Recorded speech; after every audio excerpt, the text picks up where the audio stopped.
السلام علیکم ورحمۃ اللہ وبرکاتہ۔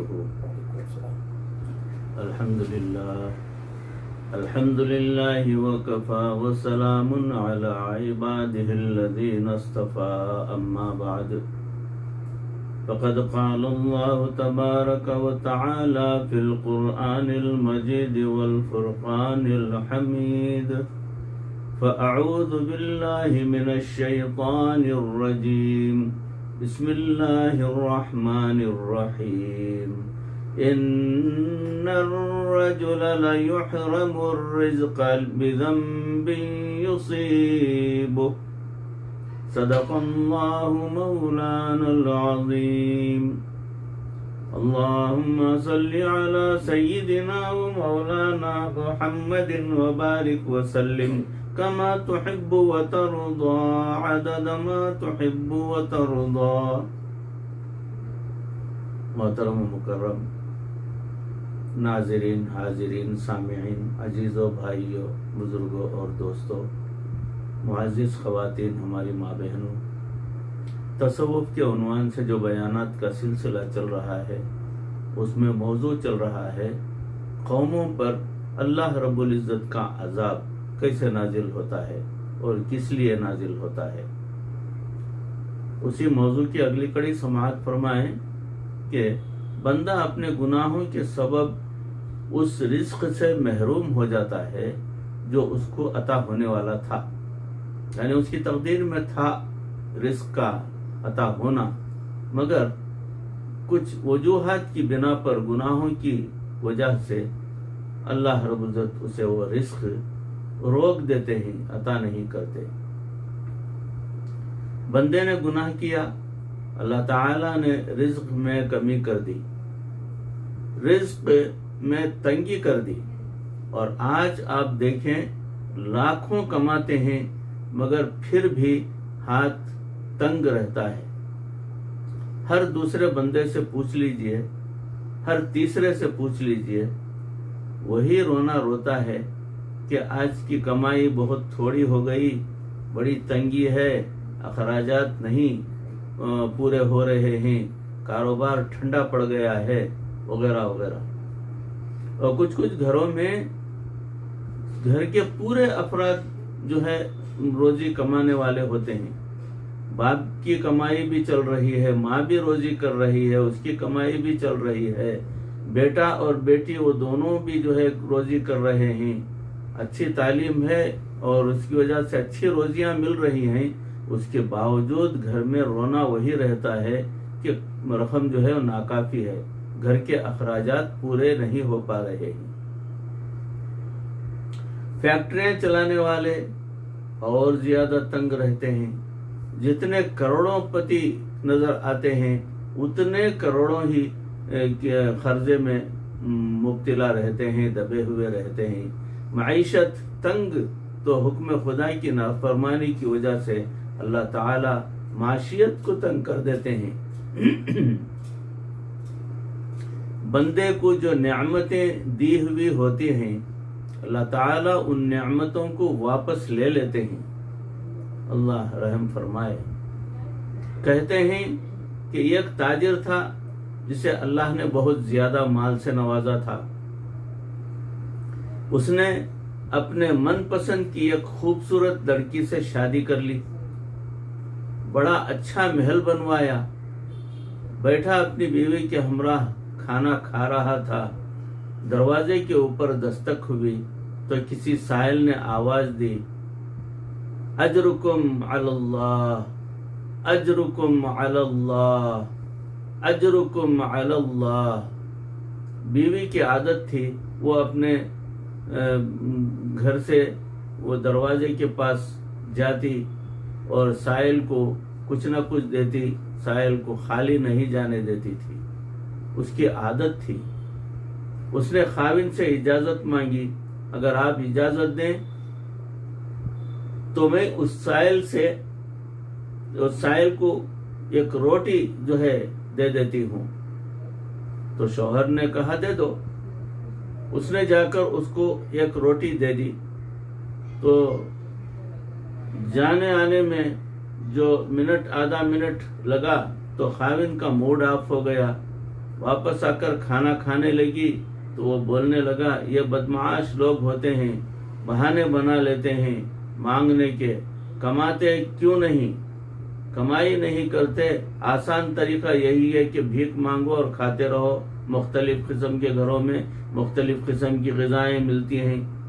غرض خوب اس نے باتیں کی. بیوی نے کہا کہ بھئی وہ اللہ کے نام پر مانگنے آیا ہے، اس کا معاملہ اللہ جانے. مگر اس نے بڑے متکبرانہ انداز میں گفتگو کی اور اللہ کو اس کا تکبر ناپسند آیا. یاد رکھنا جو پروردگار دینا چاہتے ہیں وہ پروردگار لینا بھی جانتے ہیں. حالات بدل گئے رفتہ رفتہ اس کے، چنانچہ کاروبار کے اندر اس کو نقصان ہونے لگا.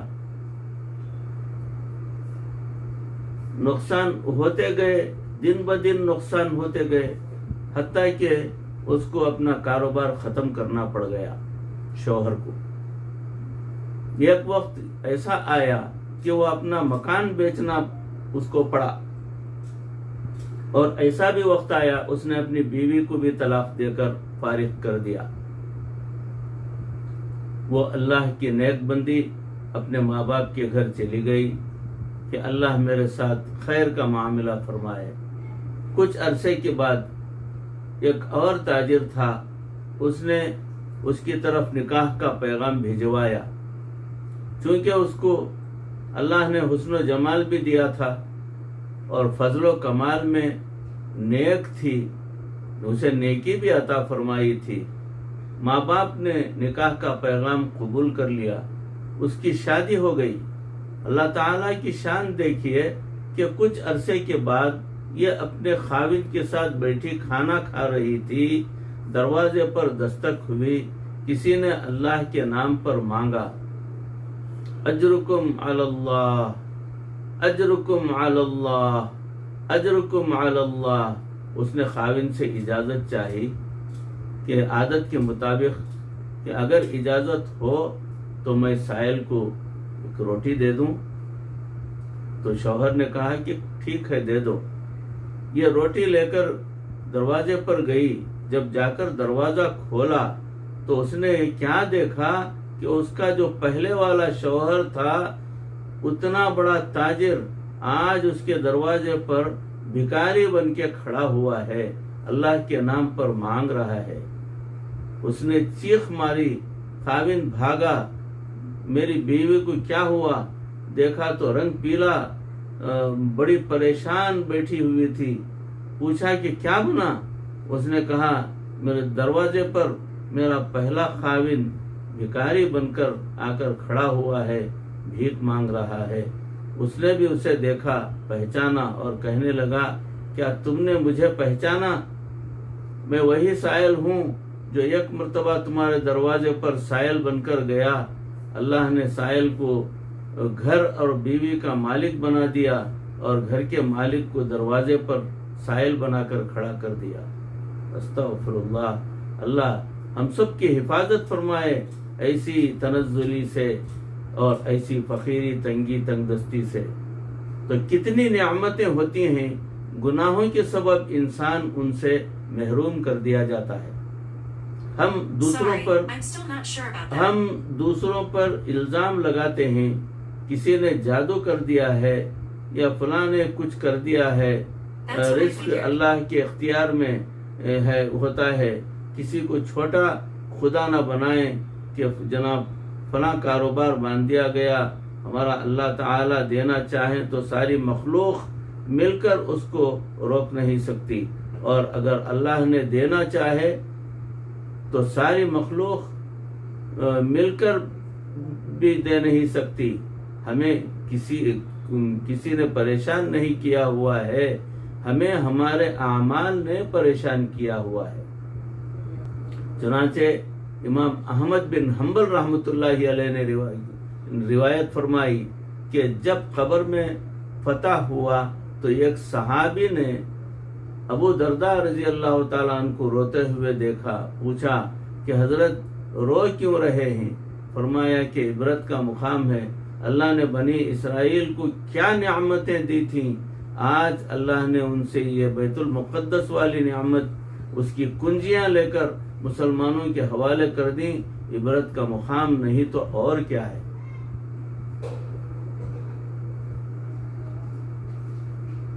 حضرت ابن ابی دنیا رحمۃ اللہ علیہ روایت فرماتے ہیں کہ اللہ تعالی جب نافرمانوں سے انتقام لینا چاہتے ہیں تو ان کے بچے کثرت سے مر جاتے ہیں، عورتیں بانجھ ہو جاتی ہیں، لوگ اپنے احکام کو برا کہنے لگ جاتے ہیں، اور یہ ہوتا ہے ان کے اپنے اعمال کا نتیجہ۔ چنانچہ علماء نے لکھا ہے کہ جب اللہ تعالیٰ کسی نافرمان بندے پر لعنت فرماتے ہیں تو اس لعنت کا اثر اس کی 7 پشتوں تک جو ہے آگے چلا جاتا ہے۔ سیدنا حضرت امیر معاویہ رضی اللہ تعالیٰ عنہ سیدہ عائشہ صدیقہ رضی اللہ تعالیٰ عنہ کو پیغام بھیجا کہ آپ میری والدہ ہیں، امت کی والدہ، مجھے کچھ نصیحت فرمائیں۔ تو عائشہ صدیقہ رضی اللہ تعالیٰ عنہ نے نصیحت کرنے کا حق ادا کر دیا۔ فرمایا کہ دیکھو، اگر لوگوں کی خوشنودی کی خاطر تم اللہ کے حکموں کو توڑو گے، اللہ ان لوگوں کے دلوں میں تمہاری بے وقعتی پیدا کر دیں گے اور وہ تمہاری بے عزتی کریں گے۔ اور اگر لوگوں کو ایک طرف رکھ کر اللہ کے حکم کو تم سامنے رکھو گے تو جو لوگ تم سے ناراض ہیں اللہ ان کے دل میں تمہاری عظمت پیدا کر دیں گے اور یہ بھی تم سے محبت کرنے لگیں گے۔ ہم حکم خدا کی عظمت کو دیکھیں، آج گھر میں نہیں دیکھتے، خاوند ذرا سا ناراض ہو تو بیوی کو نکال دیتا ہے گھر سے باہر، بھائی بھائی کو گھر سے نکال دیتا ہے، باپ بیٹے کو گھر سے نکال دیتا ہے۔ اللہ تعالیٰ جب کسی بندے سے ناراض ہوں گے تو پھر کیا بنے گا؟ لوگ کہتے ہیں جی رہنا دریا میں مگر مجھ سے بیر نہیں لینا۔ تو بھائی رہنا دنیا میں اور پھر دنیا کو بنانے والے سے بیر ہرگز نہ لینا۔ تو گاڑی کیسے چلے گی؟ یہ ایک ہی راستہ ہے پریشانیوں سے نجات پانے کا، اور وہ ہے اللہ رب العزت کی فرما برداری کا راستہ۔ چنانچہ انسان کو گناہوں کے اوپر اللہ رب العزت کی طرف سے سزا ملتی ہے، مگر اس کے 3 طریقے ہیں۔ پہلا جو ہے نقید کس کو کہتے ہیں؟ عدل کا بدلہ، ادھر گناہ کیا ادھر تھپڑ پڑا، اور کوئی لوگ اس بات کو گواہی دیتے ہیں کہ جناب ہم نے فلاں کام کیا تو یہ ہو گیا۔ یہ نقد معاملہ ہے، یہ سب سے نرم معاملہ ہے کہ کچھ کرے اور فوراً اس کا نتیجہ دیکھ لے، کوئی نہ کوئی پریشانی آ جاتی ہے۔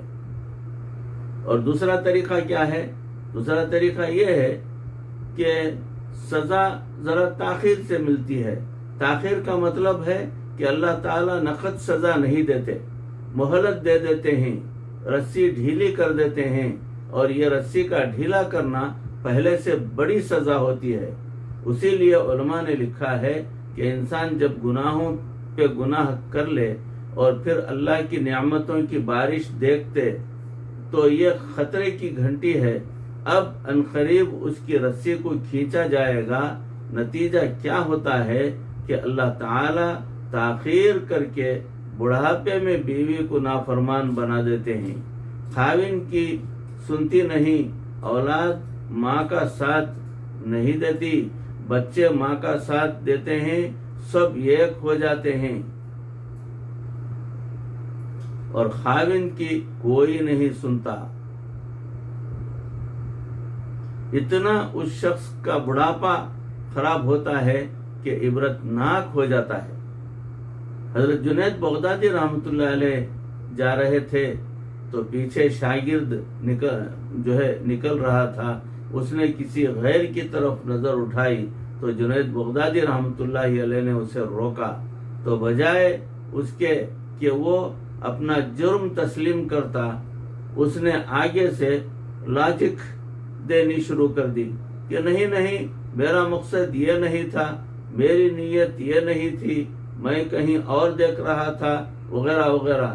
کہتے ہیں کہ وہ نوجوان قرآن کا حافظ تھا، اس گناہ کی اس کے اوپر ذلت پڑی، عذاب اللہ کا آیا، 20 سال کے بعد قرآن مجید کو بھول گیا، 20 سال تک اس نے قرآن مجید کو محفوظ رکھا تھا، اب اس کا قرآن دل سے دماغ سے نکل گیا۔ آج کے بچے کہتے ہیں کہ جناب ہمیں سبق یاد نہیں ہوتا، یہ نسیان کی بیماری کہیں عصیان کا نتیجہ تو نہیں ہے؟ سوچنا پڑتا ہے کہ غلطیوں کی وجہ سے اسے بھلاٹ کی بیماری پیدا ہو جاتی ہے۔ تو ایک ہے نقید، دوسرا نقد سزا، ایک ہے تاخیر، ذرا سی رسی ڈھیلی چھوڑ دینے کی، اور تیسرا طریقہ یہ ہے کہ اللہ رب العزت کی خفیہ تدبیر یہ ہوتی ہے، یہ خفیہ تدبیر سب سے بڑی سزا ہوتی ہے۔ اللہ تعالیٰ فرماتے ہیں فَلَمَّا نَسُوا مَا ذُكِّرُوا بِهِ، جب وہ بھول گئے جو ان کو نصیحت کی گئی تو اس کی سزا ہے۔ فَتَحْنَا عَلَيْهِمْ أَبْوَابَ كُلِّ شَيْءٍ، ہم نے ان پر تمام نعمتوں کے دروازے کھول دیے، حَتَّى إِذَا فَرِحُوا بِمَا أُوتُوا، حتیٰ کہ جب وہ بڑے خوش ہو گئے کہ ہمیں کہاں نعمتیں مل گئیں، اللہ تعالیٰ فرماتے ہیں اخذناہم بغتتاً، ہم نے اچانک ان کو اپنی پکڑ میں لے لیا۔ تو یہ اللہ رب العزت کا قانون جزا اور سزا کا ہے۔ ہم اللہ رب العزت کے حکموں کو مان کر چلیں گے تو رحمتیں برکتیں ہمارے شامل حال ہوں گی، اور اگر اللہ رب العزت کے حکموں کی نافرمانی کریں گے تو پریشانیاں اور مصیبتیں ہماری جان نہیں چھوڑیں گی۔ تسبیح جیسے ٹوٹتی ہے اور اس کے دانے بکھر جاتے ہیں، اسی طرح ایک پریشانی کے اوپر پریشانی اور پریشانی کے اوپر پھر پریشانی، پھر کئی مرتبہ تو تنگ آ کر لوگ ایمان کی کمزوری کی وجہ سے موت مانگنا شروع کر دیتے ہیں۔ اب تو گھبرا کے یہ کہتے ہیں کہ مر جائیں گے، مر کے بھی چین نہ پایا تو کدھر جائیں گے۔ یہ تو اللہ رب العزت کی رحمت اور کرم نوازی ہے کہ وہ اس دنیا میں پکڑنے میں جلدی نہیں فرمائے، بندے کو مہلت دیا اور بار بار مہلت دیتے ہیں۔ جیسے بجلی ہے کہ پہلی غلطی بھی معاف نہیں کرتی، ہاتھ لگاؤ جھٹکا پڑتا ہے۔ اللہ تعالیٰ کا معاملہ ایسا نہیں ہے، مہلت دے دیتے ہیں، اور یہ مہلت اسی لیے ہوتی ہے کہ بندہ شاید سمجھ جائے اور اپنے راستے کو بدل لے اور توبہ تائب ہو جائے۔ ہم اپنی زندگی کا جائزہ لیں، جہاں جہاں ہم سے خلاف شریعت کوئی بات ہوتی ہے ہم اللہ کے حضور اس کی توبہ کریں۔ توبہ کا دروازہ کھلا ہوا ہے۔ انسان اگر اپنے گناہوں پر نادم ہو تو اللہ تعالیٰ چاہتے ہیں کہ اس کے گناہوں کو اس کی نیکیوں میں بدل دیں۔ اسی لیے 3 باتیں یاد کرنے کے قابل ہیں۔ پہلا رضا بالقدر، پہلی بات رزق بقدر مقدر، جو اللہ تعالیٰ نے لکھ دیا ملنا وہی ہے، جو پھر حرام طریقہ اختیار کرنے کی کیا ضرورت ہے، کسی کی جیب کاٹنے کی، کسی کے مال پر ہاتھ ڈالنے کی کیا ضرورت ہے؟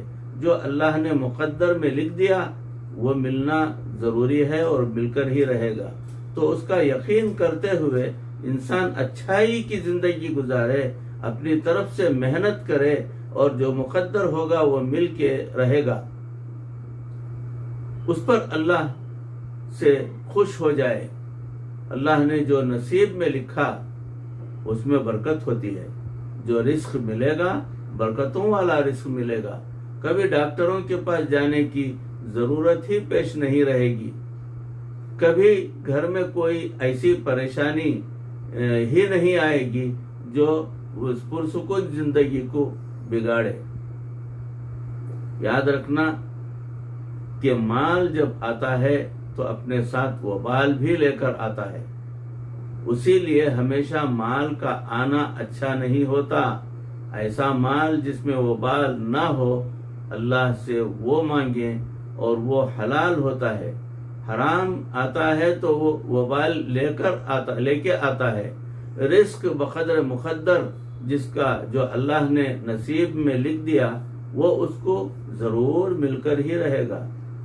دوسرا فرمایا کہ عقوبت بقدر معصیت، یعنی جتنی نافرمانی ہوگی اتنی سزا، اتنی پریشانیاں ضرور ملیں گی.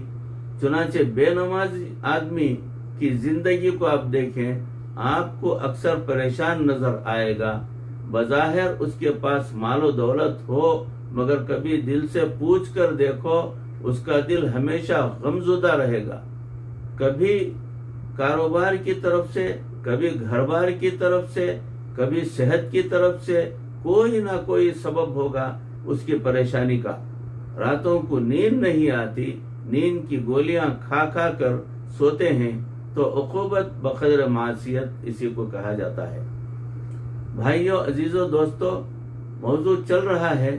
اسی موضوع کی اگلی کڑی انشاءاللہ العزیز اگلی نشست میں آپ کے روبرو پیش کرنے کی کوشش کروں گا. اللہ رب العزت ان کہی سنی باتوں پر اس عاجز کو بھی، آپ تمام کو بھی عمل کرنے کی توفیق عطا فرمائے. اللہ ہماری دنیا اور آخرت بہتر فرمائے. اللہ ہمیں حلال روزی عطا فرمائے، حلال رزق عطا فرمائے. اے اللہ، دوسروں کے تعلق سے دلوں کے اندر کدورت رکھنا، اس سے ہمیں محروم رکھنا، اس سے ہمیں بچائے رکھنا. پروردگار ہمارے دلوں کو اپنی طرف پھیر لے، ہمارے گناہوں کو اپنے فضل و کرم سے معاف فرما، نیک اعمال کرنے کی توفیق عطا فرما، بد اعمالیوں سے بچنے کی توفیق عطا فرما. اے اللہ، مرتے دم تک کسی کا محتاج نہ بنا. ایمان پر اور کلمے والی موت پر ہمارا خاتمہ فرما. ربنا تقبل منا انك انت السميع العليم وتب علينا انك انت التواب الرحيم. صلی وسلم على حبیبک سیدنا و مولانا محمد وآلہ وصحابہ اجمعین برحمتک یا ارحم الراحمین والحمد للہ رب العالمین. السلام علیکم ورحمۃ اللہ وبرکاتہ.